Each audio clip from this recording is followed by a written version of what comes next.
Olá!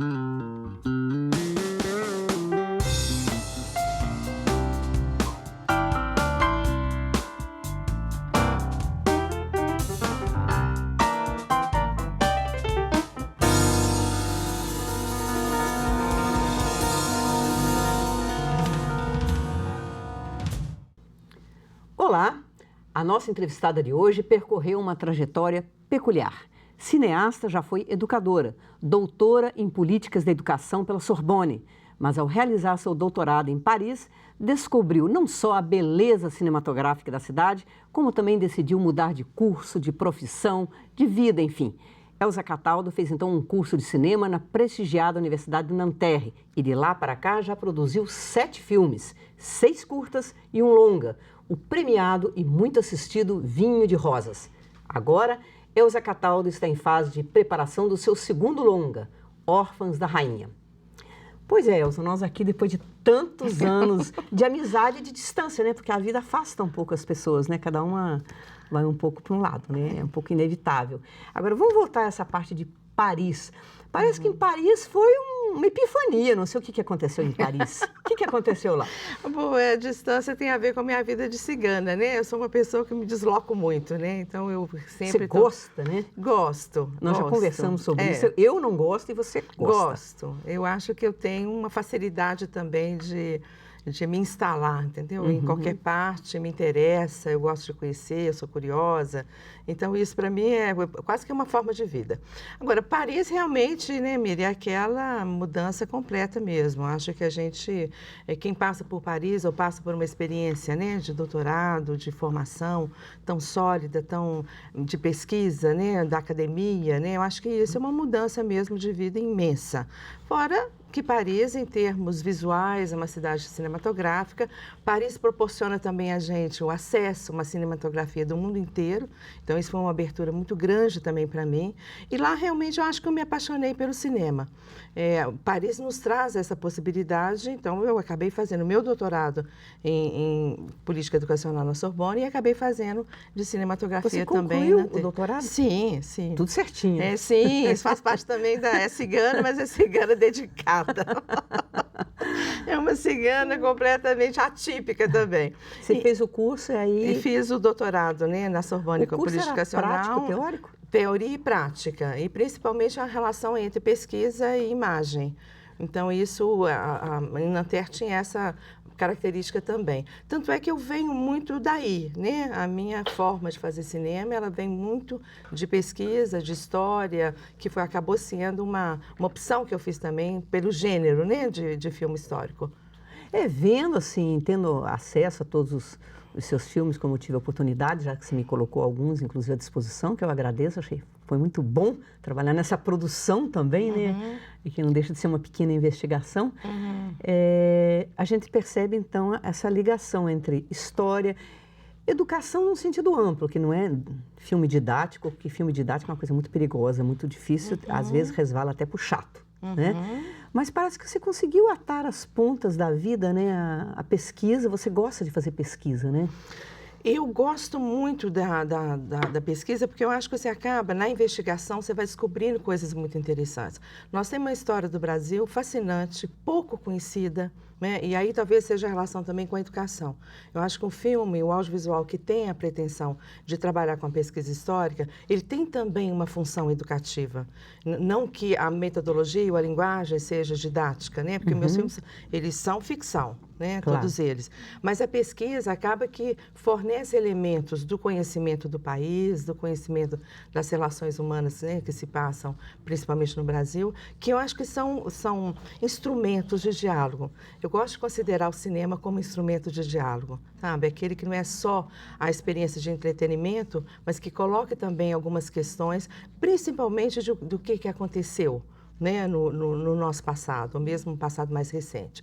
Existe um grande consultor de roteiro, que se chama Robert McKee, que fala uma coisa que eu acho genial. Quando você trabalha com audiovisual histórico, você desloca a questão para um tempo remoto. Ao fazer isso, você acaba, primeiro, trazendo aquilo como um espelho ou como um vidro, né, para que você possa entender o momento presente, mas facilita a discussão de temas mais complicados. Violência, racismo, intolerância, né, que é uma questão que eu venho trabalhando, a questão da mulher, né? Quando a gente coloca isso no passado, facilita uma reflexão do presente sobre aquele tema. É interessante, porque a literatura também faz isso, mas exige, enfim, outras habilidades, né, da pessoa para ler um livro, para ler um conto. Ela, evidentemente, ela também faz isso. Você, ao ler um conto do Machado de Assis sobre a questão até do racismo que ele tem, pouca coisa, mas tem, a gente também se coloca nesse lugar. Agora, a literatura, como você está falando, a literatura exige mais, né, do leitor. É uma concentração, exige uma mais. espécie de habilidade, né? Assim, agora, o cinema, ele envolve mais, né? Porque a literatura, ela conta com a imaginação, né, do seu leitor. Então, que tem que ter essa leitura realmente mais concentrada e mais focada. O cinema, ele te traz os elementos, né? Ao trazer figurino, cenário, né, o visual, né? Ele permite uma viagem ao imaginário, mas com uma proposta já presente. Enquanto que o livro você tem que construir no seu imaginário, né? Exige mais. Exatamente. Agora, Elza, que interessante, né? Geralmente na literatura tem uma ideia que também não é verdadeira, que geralmente o escritor ele faz contos para depois escrever uma grande obra que seria o romance, como se o conto fosse uma coisa menor. Isso aconteceu, se não me engano, com o Sérgio Santana. Ele fez muitos contos, escreveu muitos contos, e depois escreveu um romance, mas ele nunca colocou nessa ordem de prioridade ou de importância. São duas formas de expressão, todas as duas muito exigentes e com as suas peculiaridades também, né? Você também, o seu primeiro filme foi um longa, né? O Vinho de Rosas, né? Meu primeiro filme foi um longa. Eu já, na época, depois, né, que eu fiz doutorado, eu voltei para o Brasil, né? Voltei para Belo Horizonte, trabalhei na UFMG durante algum tempo e depois eu acabei me tornando exibidora, né? Eu abri, né, fundei, fui cofundadora do Belas Artes aqui em Belo Horizonte. Então, com essa questão da exibição, eu fiquei alguns anos também como exibidora. Então, eu tinha um contato muito grande com o cinema, né, com a programação do cinema. Então, a cinefilia que começou mais forte em Paris, ela ficou na prática aqui como exibidora de cinema. Então, foi a forma como eu consegui colocar a minha paixão pelo cinema em prática. Tá? E fiz isso durante 14 anos. Né? Até que achei que seria mais interessante dar mais um salto, né? Porque aí vem uma questão da inquietação, que eu acho que é uma questão realmente minha. Eu sou uma pessoa inquieta, cigana inquieta, né? As características, não sei se são muito positivas, mas são essas. Eu achei que seria interessante me aventurar pela questão da realização mesmo. Só para a gente lembrar, qual que é o tema mesmo de O tema do Vinho de Rosas? Rosas é a filha do Tiradentes, né? A protagonista é a filha de Tiradentes, a história se passa a partir da história dela e aí a gente recupera algumas mulheres que viveram também naquela época.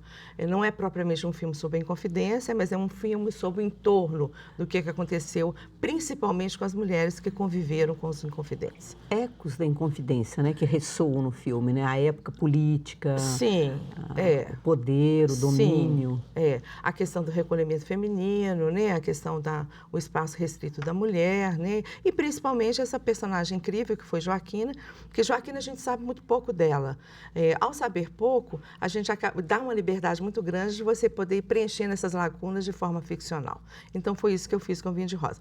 Bom, por que um longa, a princípio? Porque eu acho que quando a gente faz qualquer filme, seja livro, a sua conexão tem que ser com o tema.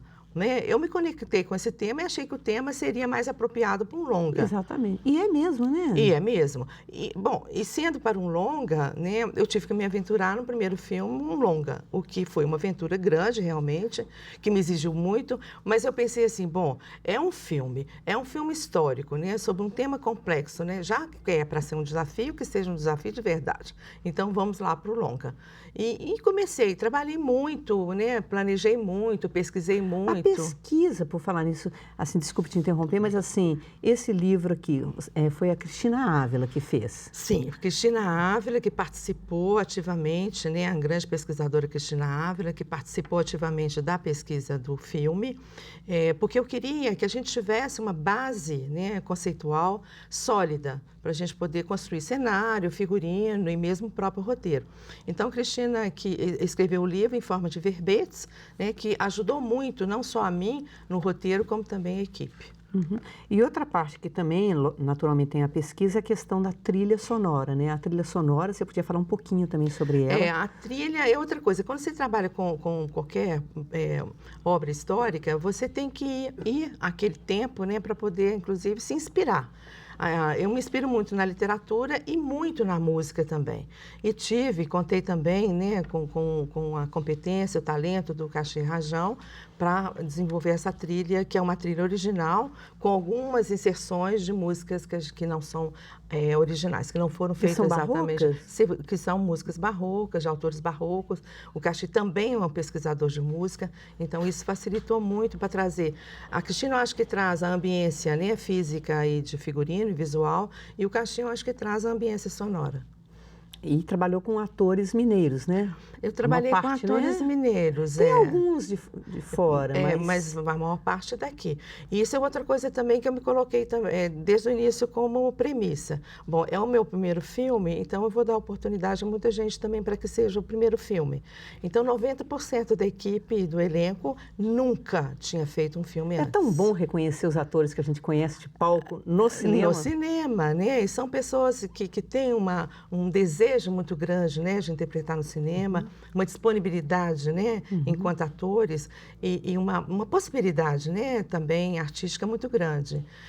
Joaquina, né, que foi a Amanda Vargas, nunca tinha feito nada, né? Os atores do Galpão, sim, porque são atores até que eu tenho trabalhado mais com eles e eles já têm uma experiência de palco e hoje também com audiovisual. Mas o desejo foi de permitir esse processo coletivo, né, de uma experiência audiovisual com a possibilidade que nunca tinha sido dada a 90%. É claro que alguns cargos, algumas funções, você não tem como, né? O fotógrafo Luiz Abramo, um grande fotógrafo, não tem como também você improvisar algumas coisas. Mas os atores e todo o resto da equipe foi primeira experiência. Olha, vamos fazer um pequeno intervalo então agora e nós voltamos daqui a pouco, daí já falando sobre os curtas de Elza Cataldo. Até daqui a pouco.